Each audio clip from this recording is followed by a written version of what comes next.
I never thought an envelope could weigh this much. It sat in my lap as if it carried the entire history of my family inside, thick cream paper with my name typed across the front in block letters. Outside my apartment window, Manhattan looked deceptively calm, morning traffic crawling below, a sliver of the Hudson glinting in the distance. Inside, my heart was pounding hard enough to drown out the hum of the city. The letter had arrived just yesterday, sent from my grandfather's attorney in Chicago. My grandfather, who had flown 8 exhausting hours to attend my sister's wedding last year.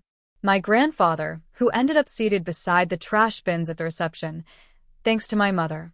I smoothed a hand down my silk blouse, trying to steady myself. The fabric felt cool against my skin, a contrast to the flush of heat rising in my cheeks. No one knew how deeply that night had carved into me. I had smiled through champagne toasts and fake laughter, but inside I was splintering.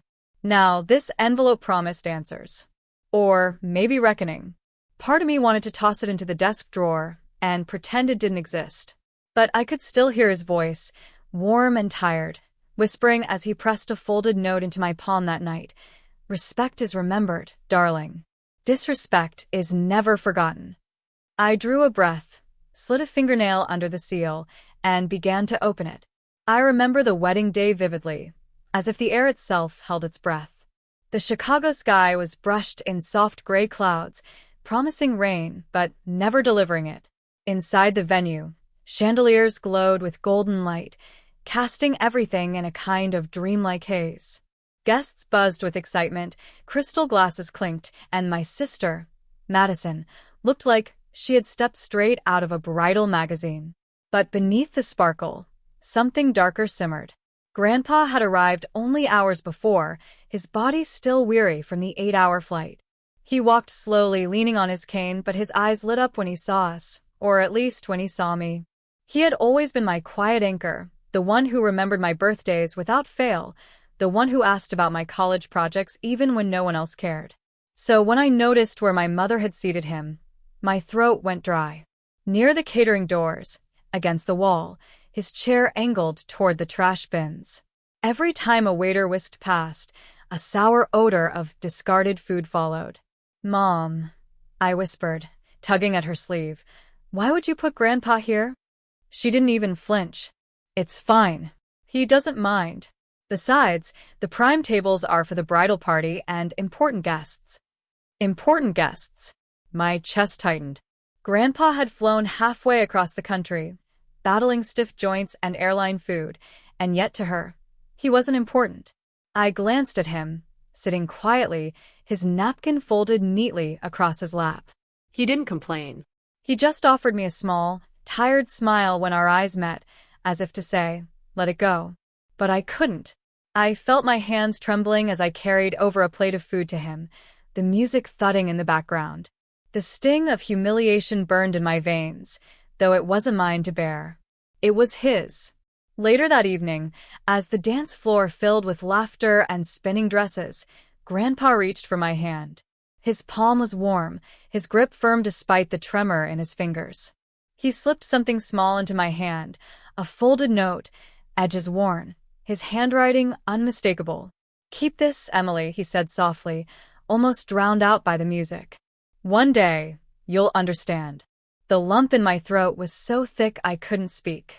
I just nodded, blinking hard against the tears that threatened to fall. That night, watching him sit by the trash, while my mother basked in praise and Madison danced beneath a shower of confetti, something inside me shifted. I realized I could no longer ignore the cracks in my family, the casual cruelty, the misplaced pride. It was the first time I decided that maybe, just maybe, I would have to stand on my own. Leaving that wedding, I carried more than my clutch and high heels in my hands. I carried a new kind of clarity. I couldn't change my mother. I couldn't stop my sister from basking in her spotlight. But I could decide who I wanted to be. The morning after, still in a haze, I sat at my tiny studio apartment in Brooklyn and unfolded Grandpa's note. His handwriting was uneven, letters wobbling, but the words pierced straight through me. "Respect yourself first, Emily. Build something no one can take away.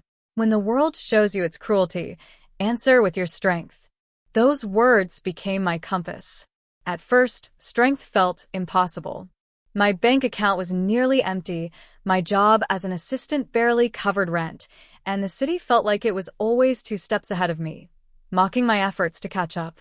Nights were long, some spent crying over bills spread across the table, others spent staring at my reflection in the dark window, wondering if I had inherited the same coldness that ran through my family. But then came a moment of chance.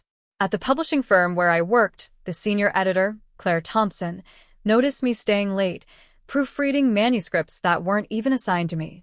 She was a woman in her late 50s, sharp-eyed and sharp-tongued, but she carried a quiet dignity I admired. "You've got an eye for detail," she told me one night, slipping her glasses off and setting them on her desk. "And a voice that deserves to be heard. Don't waste it running coffee." It was the first time anyone besides Grandpa had spoken to me that way, as if I mattered. Under Claire's mentorship, I learned to pitch, to edit, to negotiate. I stayed late every night, studying the rhythm of good writing, the dance of words across a page. When I failed, she didn't coddle me. She pushed harder. There were moments I almost gave up. A pitch rejected. A manuscript I believed in shredded by reviewers. Days when my confidence cracked, and I'd stare at my chipped nail polish, thinking I didn't belong in rooms filled with people who spoke louder and dressed sharper. But then I'd reach into my wallet, unfold Grandpa's note, and whisper the words like a prayer. "Respect yourself first." Bit by bit, things changed.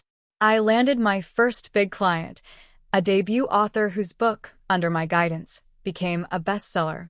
My name started circulating, not loudly, but enough that people noticed. Claire promoted me, and I moved from that suffocating studio into a small but sunlit apartment with a view of the river. I didn't broadcast my success. On social media, I posted modest snapshots, a coffee cup, a walk in Central Park, a vague, busy day at work.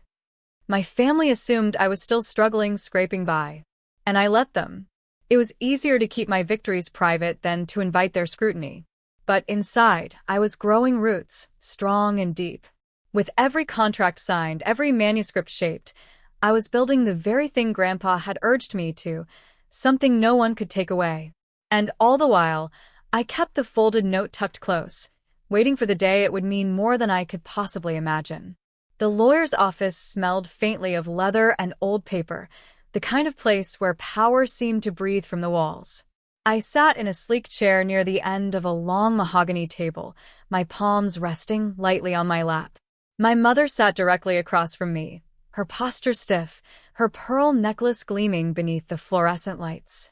Beside her, Madison scrolled through her phone, clearly bored. They thought this was just a formality.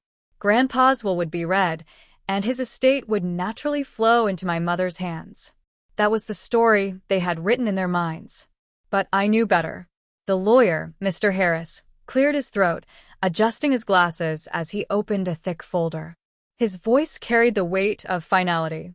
"As executor of the estate of William Anderson, I am here to read his last will and testament." I felt my chest tighten. Grandpa's name spoken in that sterile room made something ache deep inside me. Mr. Harris began with the usual legal phrasing: debts, possessions, acknowledgments. My mother tapped her fingernail against the table, impatient. Then came the pause, the moment where everything shifted. "To my daughter, Linda," Mr. Harris read, his voice even, "I leave my love, but none of my estate. Her treatment of me in my final years has made my decision clear." The silence that followed was deafening. My mother's face drained of color. Madison's phone slipped slightly from her hand. I sat frozen. My breath caught somewhere between shock and vindication. "This is outrageous," my mother snapped, her voice breaking. "He wasn't in his right mind. He adored me." Mr. Harris didn't flinch. He turned the page. "To my granddaughter, Emily, I leave the remainder of my estate, including all financial assets, personal belongings, and property." She showed me the respect and kindness I hoped to find in my family. Every eye in the room turned to me. I didn't speak at first. I let the weight of the words settle, let them hang like a storm cloud ready to break. My mother's lips trembled, her anger barely contained. Madison's brows knit together, a flicker of disbelief crossing her otherwise practiced expression. And in that moment, I remembered the wedding, the clinking glasses, the trash bins, Grandpa's tired smile. I remembered his note, folded and worn from my years of clutching it through hard nights. I finally drew in a breath, my voice steady but soft. He wasn't confused. He saw everything. He remembered everything. Mr. Harris nodded, as if to punctuate my words. Mr. Anderson left a personal letter for you, Emily. Would you like me to read it? My throat tightened. No, I whispered, reaching out. I'll read it myself. The envelope was passed across the table, its weight familiar, almost like the one that had arrived at my apartment. My fingers brushed the seal, and I felt a surge of warmth, as if Grandpa were right there beside me. My mother leaned forward, her voice sharp, desperate. Emily, you know this isn't fair. That money was meant for me, for our family. I looked at her then, really looked. The woman who had raised me, who had humiliated her own father, now stripped of entitlement. Her pearls looked dull under the harsh lights, her eyes glossy with panic. For our family? I repeated slowly, my voice steady. No, Mom. For his family. The one who showed him love. The one who treated him like he mattered. Her mouth opened, then closed. No words came. I leaned back in my chair, letting the silence grow heavy again. For the first time in years, I wasn't the one shrinking in the shadows. I wasn't the one apologizing for existing. The power had shifted, quietly but completely. And Grandpa had made sure of it. The air in the room was thick, almost tangible. My mother's silence wasn't surrender, it was shock. Madison, on the other hand, leaned back in her chair with an incredulous laugh, like she was watching a bad movie unfold. So what now? She said, tossing her hair over her shoulder. You get everything, and we're left with nothing? That's ridiculous. Her words stung, but not in the way she intended. I realized then how little they had ever seen me. To them, I had always been the background character, the one who scraped by, the one who never demanded attention. But the truth was different now. The truth was sitting right here, undeniable, in Mr. Harris's folder. I let my gaze drift around the office, the heavy shelves lined with law books, the polished brass lamp on the desk, the muted ticking of the clock. Time itself seemed to pause, waiting for me to respond. I didn't ask for this, I said finally, my voice low but steady. But Grandpa trusted me with it, and I won't let his trust go to waste. My mother's eyes darted up to mine, a flash of anger still smoldering. You think you're better than us now? I shook my head. No. I think I'm finally seeing clearly. Grandpa left me more than money. He left me a lesson, one you both chose to ignore. Madison rolled her eyes, muttering something under her breath. But I pressed on, leaning forward, my hands clasped together. If you want to be part of my life, things have to change. I won't keep repeating the same patterns. They both blinked, as if the idea of me setting terms was unthinkable. But I had rehearsed this moment in my mind for years, through every late night of doubt and every small victory. To you, Mom, I said, meeting her gaze squarely, I need you to understand what respect means. It's not about control. It's not about appearances. It's about kindness. If you can't show that, not just to me, but to anyone, then there's no place for you in my world. Her lips parted, but she said nothing. And Madison, I turned to my sister, who was fidgeting with her bracelet. You've always wanted the spotlight. That's fine. But you can't keep tearing people down just to stand taller. If you ever want to be close to me, you'll have to learn humility. She scoffed, but I saw a flicker of doubt in her eyes, a tiny crack in her perfect mask. I'm not saying I'll cut you off completely, I continued, my tone softening, but I won't pour love and resources into people who can't give love back. Grandpa understood that. That's why we're here.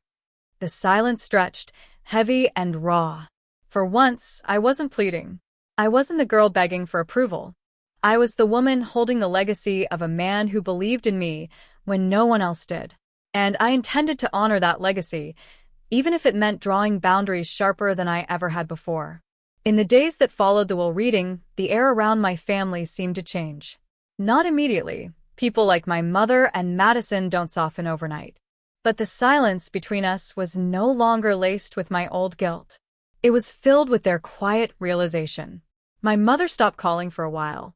When she finally did, her voice was hesitant, stripped of its usual command. "Emily," she said, I didn't realize how much I hurt him. Or you. It wasn't an apology, not fully. But it was a crack in the wall she'd built for decades. For the first time, I didn't rush to plaster it over with forgiveness. I let the silence stretch, and then I simply replied, "I hope you can learn from it." Madison was different. She sent me a text one night, a picture of her volunteering at a local shelter. The message read, "Trying something new. Don't laugh." For her, it was small. For me, it was huge. It meant she was listening, maybe even growing. Meanwhile, I walked through my own days with a new lightness. At work, I hung Grandpa's framed photograph in my office, his kind eyes watching over me as I edited manuscripts and signed contracts. I wore his watch sometimes too, its weight against my wrist a steady reminder of his presence. One evening, I pulled out the folded note he had given me at Madison's wedding. The paper was frayed at the edges now, soft from years of being opened and read. I traced the words with my fingertip. "Respect yourself first, Emily. Build something no one can take away." Tears blurred my vision, but they weren't the hot, angry tears of that night long ago. They were warm, cleansing, full of gratitude. Because I had done exactly what he asked of me. I had built a life no one could strip away, not with cruelty, not with indifference, not with entitlement. As I stood by my window, the city glittering beneath me, I whispered softly into the night, "Thank you, Grandpa, for seeing me when no one else did." And in that moment, I knew his legacy wasn't just the inheritance in my bank account or the property in my name. His true gift was the strength to stand tall, to demand respect, and to give it freely in return. I smiled, wiping the last of my tears. Grandpa knew where true respect lived, and so do I.